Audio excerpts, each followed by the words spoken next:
Economic diplomacy uses economic resources to achieve a specific foreign policy objective. In other words, economic diplomacy is about export promotion and inward investment. In addition, a goal of economic diplomacy is to enhance prosperity, which has been the top priority for states in almost every area of the world. To assist nations in overcoming financial crises, economic diplomacy involves forming global alliance. It involves persuading the leaders of the host government to implement the policies and measures most likely to boost their economies and create jobs for their citizens, even if the reforms have political consequences. Hi, my name is AININ SOPHIA binti AMIRUDDIN. My metric number is 295240. Diplomacy is which nations, groups, or individuals conduct their affairs in ways to safeguard their interests and promote their political, economic, or scientific relations while maintaining peaceful relationships. In economy, diplomacy is one of the tools used by the government to promote the growth of a country's economy by increasing trade, promoting investments, collaboration on bilateral and multilateral trade agreements. One of the key reasons why economic diplomacy matters is that it is often closely linked to a foreign policy. Trade and investment relationships are among the most important medium through which countries interact with one another, and they can have a profound impact on the broader strategic environment. At the same time, diplomacy can also be a powerful tool for advancing national interests. By negotiating favorable trade agreements, promoting exports and investment, and protecting domestic industries can boost the country's economic growth and create new opportunities for their citizens. This can also help to enhance a country's soft power and influence, as other nations may come to see it as a reliable partner and a valuable member of the international community. For example, Malaysia and China diplomatic relations. A diplomatic conciliar which was signed in 1971 strengthened the diplomatic ties between Malaysia and China. The diplomatic ties has made Malaysia's export to China increase by 50%. From year 2009 until 2013, Malaysia and China's trade growth recorded an increase of 58.4%, with total trade recorded from 128.3 billion ringgit to 203.2 billion ringgit during that period.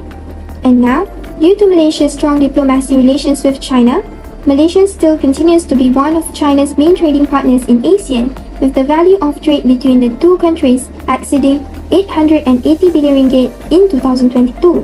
Hence, this demonstrates that strong diplomatic ties can boost the country's trade and stimulates rapid national economic growth. The diplomatic effect on Malaysia's economy. Diplomatic issues can have a considerable impact on a country's economy, stability, and growth prospect. And Malaysia is no exception. So, let's explore key aspects of this relationship. Diplomatic effect refer to the consequence of a country produced in international relations, especially the way it interacts with other countries, resolve dispute, and handles its status in the international community. This diplomatic interaction can have direct and indirect effect on a country's economic health, trade relations, investment climate, and overall business environment. Trade dispute weighed heavily. The escalating trade dispute with Malaysia's neighbor and other international trade partners are one of the most significant diplomatic issues affecting the nation's economic stability. The flow of goods and services across borders has been disrupted by recent friction, despite the fact that the nation's economic growth has traditionally been driven by export.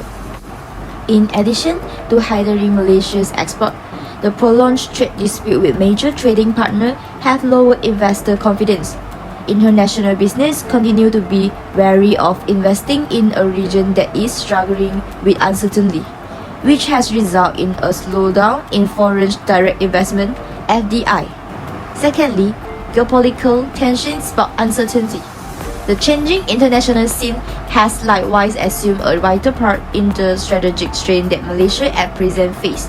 Complex power dynamic has developed as a result of the nation's strategic location in Southeast Asia as a focal point for geopolitical interests. Malaysia's economic prospects are uncertain as a result of the spillover effect of geopolitical tensions. International strategy choice by significant world powers can have gradually expanding influence on exchange adventure and generally financial steadiness, leaving Malaysia's chief wrestling with adjusting public interest in the midst of global strains. Thirdly, tourism sector takes a hit. The diplomatic repercussions have affected Malaysia's driving tourism industry as well. The nation has traditionally attracted a steady stream of international tourists because of its stunning landscape and rich cultural heritage. However, the diplomatic issue has resulted in travel warnings and safety concerns, which have affected tourism revenue and discouraged potential visitors.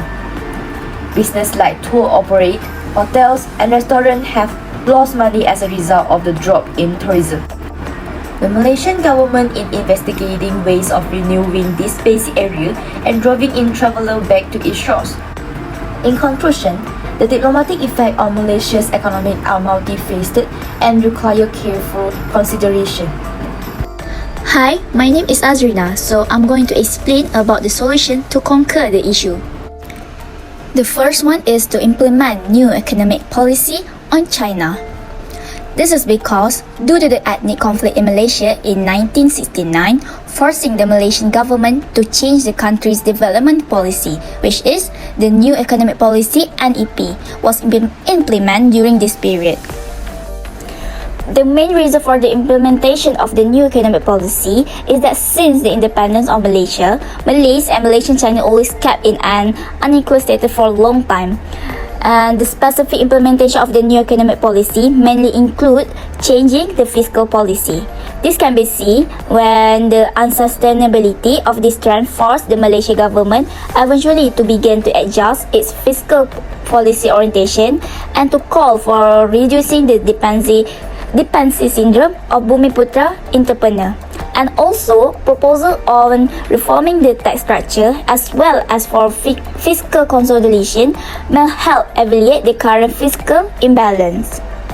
According to official data, percentage of household living below poverty line across all ethnic groups has been reduced from 49.3% in 1997 to 70.1% in 1990, and in 2019, overall poverty has been reduced to 3.8%. The real household income of the bottom 40% of society has increased from estimated 300 ringgit to 1,000 ringgit between 1970 to 1990. Those who suffer from hardcore poverty who get less than half of the income on the poverty line was reduced to 4% of total household in 1919. In 2008, the recorded percentage of hardcore poor was 1.8% only. That millions of families were alleviated from the clutch of poverty. This is something that we should all be proud and be deeply grateful for and be celebrate. The second solution is productivity growth in real and tradable sector.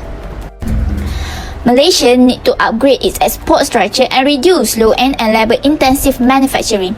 Malaysia focus should be on a high-level value production, design and also service sector before China overtake it in this area. Since both nations are now promoting the respective service sector, further bilateral liberalization and strategic collaboration in service trading should be an important focus of Malaysia-China trade. There are three main drivers of productivity growth, which is innovation and experimentation of new knowledge and technologies. Secondly, contribution to the diffusion of existing knowledge. And thirdly, technologies and efficient allocation of resources. If we implement three of these drivers, we can see the result. For example, labor productivity per hour worked in agriculture sector rise estimated 0.4% in 2019 because it was improved as compared to the previous quarter in 2018. In conclusion, we know that the diplomatic economy has a lot of positive effects on Malaysia. The former Prime Minister of Malaysia, Datuk Seri Najib, has fostered bilateral relations and was able to improve the country's economy. For example, the export of palm oil is increasing and China is the main importer. To some extent, can increase the real GDP in both countries. It also has an impact on Malaysia's international trade. Thus, the country's leaders need to play a big role in helping to improve the country's economy.